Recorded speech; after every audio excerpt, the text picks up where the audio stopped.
Hello, everyone. This is Eve and Levi, and I am here today to welcome you to the Life in the Fasting Lane podcast. We are so excited about our guest today. He is an expert on one of our favorite topics. What is our favorite topic, Levi? Meat. That's right, meat. We're joined by Bart Simmons today, who is the owner of 2S Ranch in Palo Pinto Mountains of North Texas. That's right. And Bart is a grass-fed, grass-finished rancher. He uses common sense and natural grasses to provide a healthier animal protein to the world. And along with the 2S Ranch, Bart and his family also own and operate the Provision House in Addison, Texas. And for the Simmons family, healthy meat is not just a product, it's a passion. They believe that you should be able to buy healthy meat from ranchers that you know and trust. So eating a ketogenic diet isn't just about like low carb and high fat. That's not all it's about. It's about consuming real food. If you know, we are huge Dr. Fung fans, and he talks about whole foods, real foods, unprocessed, as close as you can get to nature foods. So that really includes high quality meats. And Bart is here today to chat with us about the benefits of quality meat and the best way to locate some for yourself. Hi, Bart. Welcome to the Life in the Fasting Lane podcast. How are you? Hey, Eve, I'm doing real good. Good to see you and Levi again, man. You guys look great. Thank you. Well, Bart, I don't know if you know this, and Levi and I always talk about how adorable you and your family are, but how handsome you are, and what celebrity does he look like, Levi? I'm sure you've heard before the Sam Shepard comparisons, right? Sam Shepard, Sam Elliott. Sam Elliott. My face is turning red. Oh, Sam Elliott. So Sam Elliott. For those of you that are not lucky enough to be watching the video version of this, just imagine a really hot gray-haired fella wearing a white button-down shirt that looks a lot like Sam Elliott. Exactly. And he's a rancher. There's nothing that's cuter than that. He's a cowboy to boot. Exactly. Yes. All right. So Bart, we're going to jump right into it. We've gotten to know you. We visited your ranch. We're fans of the Provision House. We are clients. We eat a lot of your products. Tell us about 2S Ranch. How do you raise your cattle, and why is it good for their health and our health? You betcha, Eve. I'm really glad to talk about 2S Ranch. And let me just say this too. Right now I'm in the Provision House. Levi had mentioned it. This is our meat company where we distribute our meat out to different people and where you can walk in. So I'm back here with the freezers, and so you may hear them humming back here with the meat. But I'm in Addison, but we also are out in Palo Pinto, like you and Levi had mentioned. So we ranch about 50 miles due west of Fort Worth. We actually have a ranch in Palo Pinto, and we also operate a ranch down in Pecos County, down in the Trans-Pecos. So you have 3 ranches? We've got 2 ranches, total under control. Yeah, under control. We have about 10,400 acres, and we own about 9,000 of those acres. 1,400 in Palo Pinto and the balance down in Pecos. We run cattle on both of them. And we've been ranching now, Eve, for about 17, 18 years, and got in it. It was a passion I always wanted to do. My family has a history, or we'd been in the grocery business, and my grandparents had been in farmers and whatnot. And so we ended up buying the property and started out with a little cow-calf operation. And it eventually morphed into a full grass-fed, grass-finished operation.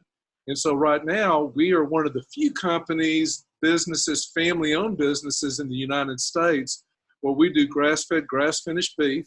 We're certified by the USDA, and we also sell that beef, or we process the cattle and we sell our beef. And our beef. So Bart, I'm going to interrupt you real quick, and I want to tell people who are just turning into Life in the Fasting Lane for the first time. We are talking to a friend of ours who is a rancher who sells meat products that are grass-fed and grass-finished. And we want to hear about his ranch, and we want to hear about his place. If this sounds like an infomercial, yes, I love this place. Yes, you should order meat from it. But the main reason I wanted to have Bart on is when I began this journey into health and to weight loss, I didn't really get what grass-fed why did it matter? Why should I pay more for grass-fed? Why does it matter? Does it really make a difference? Can I just buy grass-fed at Walmart or Whole Foods or whatever? How is it really going to make a difference in keto? How does it affect fasting? And I wanted to get to know somebody and go see their ranch and make sure I had found somebody that I believed in and I trusted. Because the more I unraveled about this, honestly, I'll tell you honestly, Bart, the less profitable this business seems to me. And I wanted to understand why you did this and why people should actually consider grass-fed, grass-finished meat for their health. So I just wanted to set that up for everybody. Yes, I endorse this company, but I want you to understand why, because it really does make a difference and it really is a big choice that you make for your health. And I want Bart to tell us the truth about it. So Bart, please continue as you were telling us about your ranch and the provision house. Sure, yeah. So we're grass-fed, grass-finished, and so what we do, Eve, we graze out our cattle from the time we wean them to the time we process them. They're never actually put in a feedlot. And if you don't put them in a feedlot, you know, if you bunch up cattle and you put them in a feedlot, what you got to do is you got to lace their feed with antibiotics. And so other than, we don't do that. What we do, our cattle are on grass the whole time. We graze them out on like a Big Blue, Little Blue, a Sod Oats Crumb, a Switch, and an Indian grass. And those are all native Texas grasses. We also put them on like a Sudan and a winter grass. And we also bale all of our own hay. So our cattle are always on grasses that we bale or we grow and raise. And you know, cattle are ruminants. They're supposed to be on grasses. And if they're on grasses the whole time, then they have a better nutrient profile to the meat. So you'll get a lot better omega-6, omega-3 balance. You'll have a lot better conjugated linoleic acid in that meat. And, you know, conjugated linoleic acid actually helps reduce fat. And so it's a really good part of the meat profile. In addition, you have less E. coli issues. So every now and then you'll hear somebody say, oh, I've eaten some meat and they had an E. coli problem. If the cattle don't go into a feedlot, there's less chances the E. coli is going to be as bad. And we actually have a couple of customers that eat raw meat and they never cook their meat. They come and buy their meat, they want it raw, and they want to be sure it's grass-fed, grass-finished. There's less chance that they would get E. coli in their body, other than if you'd gone to a feedlot or something. So the other thing too, Eve, is I'm real big about sustainability. And, you know, the whole concept of actually having a sustainable operation. And when I say that, I mean that I like to be able to produce my food now and not compromise what future generations will do with the same deal. So by doing that, if you're doing grass-fed, grass-finished, it's a lot more sustainable. And by that, I mean, I don't have to put as many inputs. I don't have to put as much fertilizer, pesticides, herbicides, antibiotics. I have less inputs I put in my overall operation, which makes it a lot more sustainable and better for customers. So Bart, I think that grass-fed beef is a phrase that is coming into vogue a little bit. I think a lot of people have heard that before. Certainly Walmart is selling grass-fed beef now, but you've always been really careful to say grass-fed and grass-finished. And I know you explained this to us when we visited, but can you talk a little bit about what it takes to label beef as grass-fed, and then what does grass-fed, grass-finished mean, and why is it different? Sure. Hey, great question, Levi. So all cattle have been on grass at some time. So when you see a label and the label says grass-fed, everybody can say that. That's a market claim. That's a claim I can say, hey, Eve, my cows are grass-fed because at one point they all were on grass at one time. So there's no myth to that. That's not a lie. But when I say grass-fed, grass-finished, like Levi was talking about, then that means my cow were never put on grains. They were on grass the whole time.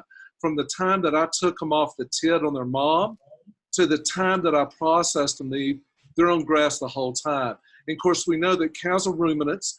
They were made to eat grass. And so they ruminate that grass. They create the microbes are in their gut. The microbes take a really totally non-edible source of food and make it edible. They're upcyclers. So grass-fed, grass-finished, Levi, allows me I'm one of the few people that can actually put that on my label. And to put it on my label, when you guys come in and you've seen my label at the that's been approved by the USDA, I had to send that label up to Washington. It had to be approved. And so I had to go through a rigorous protocol to be sure that my cattle were grass-fed, grass-finished. You can go to Walmart, and you may see a lot of people say, oh, it's grass-fed. It's grass-fed beef. But again, we all can say that. And so they were at one point, I don't know when they were, but at some point they ate one blade of grass. So there's no requirements by the USDA or by anyone with the grass-fed label. There's no standards, right? They just have to have eaten grass at one point. These are all market claims, Eve. You know, on any type of meat label, you know, that's kind of a market claim is almost like everybody puts them out there. You see these market claims like on ours, we have Gotaxin, we have grass-fed, grass-finished, no antibiotics. We have to prove that. And so we had to prove that our cows were on grass the whole time. But anybody right now, it's almost like a given. If you have a cow, you can say grass-fed. And right. It doesn't mean that they were not on other things. Got it. So if you're looking for a label and you want to know that they were fed grass their entire lives, you're looking for grass finished. Those are the magic words. Yep. Let's talk about this a little bit because you grew up on a farm. Yeah. So you mentioned feedlot earlier, and I grew up on 1,000 acres of corn, so I'm familiar with, you know, the smell of transportation day for the hogs and what a hog lot smells like when you go by and what the stock smell like. But talk about feedlots, and you mentioned that you're going to have to give them antibiotics, but what are some of the other consequences of what is a feedlot, and then what are some of the consequences of putting livestock there for an extended period of time? Sure. You know, most of the beef in the United States goes to feedlot. And so most cattle ranchers now, what we've done is we actually have a cow-calf operation. So what we do is we wean our calves when they're about 500 pounds, Levi. Then we take them, they're transported, sold to a feedlot. And a feedlot is just a way to finish off the cow. And what you're doing there is you're putting them in a somewhat of a confined space. And you, like you said, you're from the country. You've been out on a farm. You were raised on a farm. So you put all these animals somewhat in a confined space. It's not tight, but you see them in a yard. And the feedlot can be a couple of thousand to 50 to 100,000 cattle. And when you drive by it, you usually can smell it. Mm-hmm. And so you get that many animals, ruminants. They're sitting there. They're standing in their defecation. They're peeing constantly. And what they do is you're just trying to fatten them up. And the whole process there, Levi, is if I can take that cow and get it up to 1,000 pounds in 14 months, that's a lower cost proposition. So the cow's on grass and on his mama's tit until he's about 500 pounds. The last 500 pounds he's putting in a feedlot, doesn't move a whole lot, and he's given food all the time to fatten him up. When they get to about 14 months total, 1,000 pounds, then you process them. With what we do, ours is a little bit longer process. We're on grass from the time that we wean it off the mom till the time that they're about 1,000 pounds. And that takes us about 22 to 26 months for us to get that good trim fat and the marbling that you want to give the steak and the meat the good taste. But the big difference is most feedlot beef, if you bought it, the fat on that feedlot beef, that steak, is about as white as my shirt. When you guys know this, I mean, you guys have been to the store. Eve, you bought saw you a couple of days ago. The fat is yellow. It's got a lot of beta carotene in it. And you can eat every bit of the fat off our steak. And well, we eat all the fat off all steak. That is good to know. But I just want to I want to repeat a few of the things that you said that have stuck out to me during this process as a person who knew nothing about this, just nothing, right? I love animals. I do. And I have a dog. I like animals. I want them to be treated well. In college, I didn't eat meat for a year. It was a long year because I wanted to be good to animals. And I just want to repeat a few of the things that you said, because obviously this podcast is coming to you from Texas. And this fellow that we're talking to right now is from Texas. We are meat eaters. We are Texans. And I know people have a lot of ideas. And Texas has many different types of people. So when you hear the statements that Bart has just made, a typical cattle ranch, or a typical place will raise cows, and they'll exist for 14 months. They'll have a life for 14 months. A good period of that is spent in a feedlot, which is more of a confined area, and a lot of its own waste, and not moving very much, so they can get to this weight so they're profitable more quickly. Whereas an individual ranch, or people that are doing grass-fed, grass-finished, they have to keep the cows for 20 to 24 months typically, so they can gain enough weight. And honestly, it's less profitable unless you're selling it for a whole lot more money. Also, you're looking at the difference in fat, where there's a thinner layer, or more yellow layer of fat when you're doing this over a longer period of time, that's more nutrient rich. So I really didn't understand the difference. I didn't get it. So I wanted to understand that.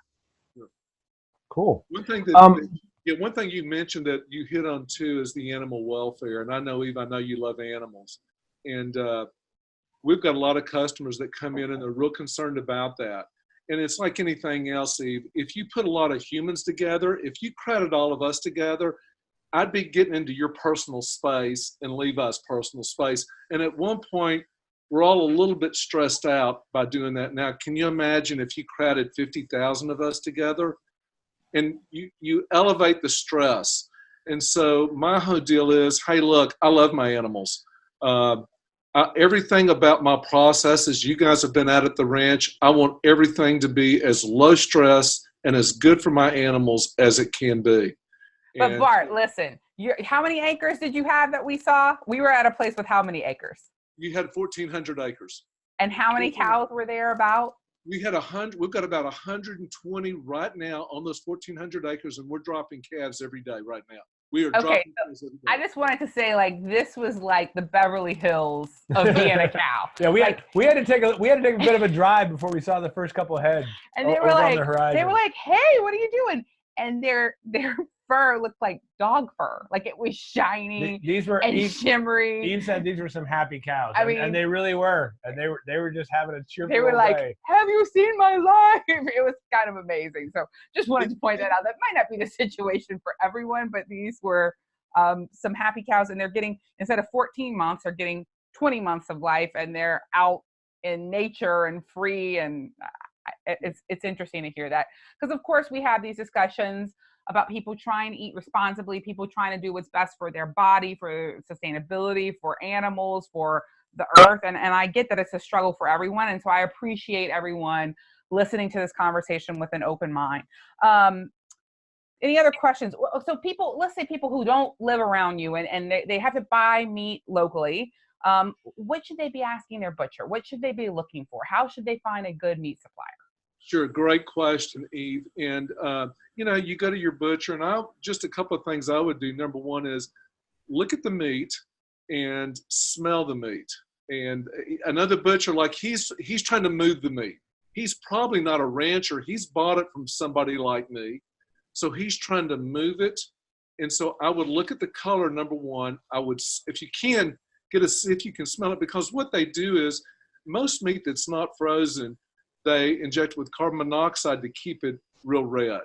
And so you kind of want to look at that to be sure there's not a sheen or the smell, but then ask them some questions. I would say, number one, hey, so are you buying this directly from a rancher? Or are you getting it from a meat processor? So, and if he says the meat processor, there's really about 5 to 6 really big ones. Ask him, is it JBS? Is it Tyson's? Which National Beef? Ask him which one. If he says the ranch, which ranch? Also, too, is it imported or exported beef? Because if you can imagine, if you're bringing this beef in from another country, imagine all the touches to make that happen. And then if he does say it's from a ranch, well, could you tell me a little bit about the ranch? Do you know the ranch, or have you talked to him? Is it grass-fed, grass-finished? Is it feedlot beef? And so those are some really good questions. And I think you will really quickly understand that butcher if he's really behind the curtain getting to know the beef providers. And that's a really great question, a good thing to do. Thank you so much, Bart. And listen, I know that people that listen to our show have all levels of income. Some of us are loaded, some of us are super tight with money right now, and a lot of us are everywhere in between. And this is not a show that says, for the rest of your life, you have to eat grass-fed, grass-finished beef. This is a show telling you, here's what it even means. Here's what the difference is. And the one thing you can do is just step up your awareness, to just start being aware and educated on these things so you can make choices when you're able to make those choices. Yeah. Yeah. So yeah, everybody has a pricing point, and that's a great point. And we just want people to consider eating meat, but the pricing point is always out there, and everybody's got to take that into consideration. Yeah. So Bart, I know, I think in our earlier conversations, you mentioned that, and one of the reasons you were so excited to talk to Eve is that you've done some fasting in the recent past. So we want to ask you about that, and maybe in addition to that, tell us a little bit about, you mentioned a couple of your clients that are on the carnivore diet that are like even more strict, I think, than any of us would consider ourselves. I think he's doing carnivore now. Are you doing carnivore now? Yeah, I've kind of morphed. I did slowly but surely was a low carb, high fat, and then I'm about a 95% carnivore. So for the most part, Levi, I do seafood, I do ruminant meat, I'll do a little bit of cheese, a lot of eggs. I don't do any pork and chicken, so that's kind of our diet. No fruit at all, and very little bit. If it's a seasonal vegetable, I may do it. But for the most part, I don't do that. It just doesn't work for me. And to looping back into regards to your question about fasting, I have taken my carnivore protocol and I've buckled it in with my fasting. And it's really helped me in regards to brain fog, some of the health issues I've had. And what I usually do, I usually practice a 16-hour fast every day. So I ate last night. I have not eaten today. Today, I'm actually on a 24-hour fast. I'll eat tonight when I get home. And so it's a 24-hour fast. So usually I do a 16-hour fast 3 to 4 days a week. I do a 24-hour fast maybe 1 to 2 days a week. And then a 48 to maybe a 36-hour fast once a quarter. And it has really helped me in a couple of different situations, Levi. I've got some skin issues that have definitely improved. And part of the improvement was my more meat diet, but also I'm going to give a little bit of some credit to the fasting.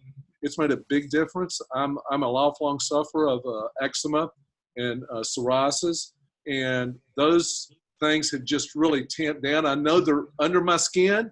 If I go to my protocol, they flare up. So they're still there. The monster's down there. I just try to keep it at bay. And so also too, even I've shared a couple of stories. I've dropped, I one time was up to about 230 pounds, and I'm right about 190 now. So feel a lot better. My joints feel better, everything about me, no heartburn. So all those things with fasting have really improved my health. And I think to follow up on that, I'm curious, as you were going through this, about how long ago did you sort of consciously start doing this? And as you were going through it, if you don't want to share, I understand it's kind of a personal question, but what was the response from your doctor when you said, I'm gonna stop eating breakfast, I'm gonna start eating all the fat and all the meat and not as many vegetables? Like, what, obviously it's had a benefit for you, but what was the response as you started to share that with your family and your medical professionals? Yeah, sure. So number one, I've had the same doctor for over 20 years. He's a traditional doctor, and I like him. We've got a good relationship. Most patients, you like that relationship with your doctor. So once I started doing this, and one thing I need to pass on, I'm a 20-year sufferer of hypothyroidism. So I've been, I've got to really balance my thyroid out, and my doctor's been real good with that. My medication slowly but surely come up. When I went carnivore, first time ever, I was able to take a dip in my daily medication. I went from 137 micrograms a day down to 112. But when I went to my doctor, I had my annual physical leave, and my doctor looked at it. He said, you know what, I think we can drop your medication. I told him some of my improvements, and my lipid panels also actually improved. My HDLs went up, my LDLs didn't change, and my triglycerides went down. My doctor said it was all attributable to my weight loss. He couldn't quite give the credit to the carnivore. The weight loss has helped. Yeah, but the weight loss was from my diet and my fasting. He couldn't quite say it. And I'm real anxious. I go every year. I'll be going in 1st of March. I can't wait to go again and just see that conversation. He's coming around. He's about my age. but they just have a hard time saying it. I think most doctors, they're great doctors, but they're not well schooled in nutrition. They're not. They get about 4 hours, 4 to 6 hours Yeah. in college on nutrition in their entire medical education. And we expect them to have all the answers for us while they're sitting there trying to solve our medical woes that are probably a lot caused by what we're eating. So like, I think most doctors really care and really want to do the right thing and really try, but it's so limiting the situation that we're in. Eve, I heard the best thing the other day, because I know you're an animal lover. If you took a sick animal to the vet, the first thing my vet says when I take one of my dogs is, what have you been feeding it? Yeah. It's the first thing my vet says. What has he been eating? My doctor never says that. And our doctors all need to have that question first. Before they start giving us the pills and treatment, the first thing they ought to say is, Bart, what have you been eating? And that would really, that's what we need. We're hearing it from our vets. They say it. Well, why don't our people doctors say that? Yeah, we're just big animals. That's really all we are. So that makes a lot of sense. Bart, what is your Twitter handle? Oh, well, I'm at Simmons Bart, so you can pull me up at Simmons Bart. And the ranch has a Twitter account. You can just pull up the 2S Ranch. The Provision House does also. We're big on Facebook. I mean, we're big. We've got our website is the 2S Ranch, the number 2S Ranch, as well as the Provision House. And I really appreciate you guys mentioning it. The Provision House is owned by us. It's our way to get our meat out there. It's actually in Dallas, Addison. We would have it out at the ranch, but there's only the closest community to us is 78 people. Lone Camp, you guys have been out there. I was going to say, it's a bit of a haul. The internet's terrible out there, so we can't. Yeah, it'd be terrible. No, we're definitely going to post about it, but I especially wanted people to check you out on Twitter because you are a weird fellow. First of all, you're a rancher in Texas, and you are like all about Twitter, which is very bizarre. So Simmons Bart, please follow him on Twitter. I like the things that you post because you talk about meat, you talk about health, you talk about eating, you talk about education around all of these things. You retweet a lot of people that I hadn't discovered before, and I like it. So please follow him on Twitter. We're also going to be posting all the other information that you can find about Bart. But, you know, on Life in the Fasting Lane, we're all about choice. We're going to tell you stories about people in the future who are vegetarians and do fasting and are having a lot of success. We're talking to Bart today, who is now gone from mostly keto to mostly carnivore and does fasting and has a lot of success. I think your doctor is a great person to start with to ask, but in the end, you're going to have to test things and prove things right and wrong and make your own damn decision about your health. You have to. Nobody else can do this. Maybe what Bart's doing is completely right for you. That's not what we're saying. We're saying this is one way, and here's a super hot guy this is working for, and maybe you'll have the same story, but maybe you won't, but you have to take responsibility for it. Nobody has all the answers. Nobody knows what ailments you have or what struggles you have or what even emotional issues you have with your weight. You know, there's things that we all have to overcome. So use these stories to find something that works for you or find things to rule out. What else should we ask about? I guess the last thing I had in mind, Bart, was any other thoughts you have just on sort of where our food comes from and what people need to be thinking about.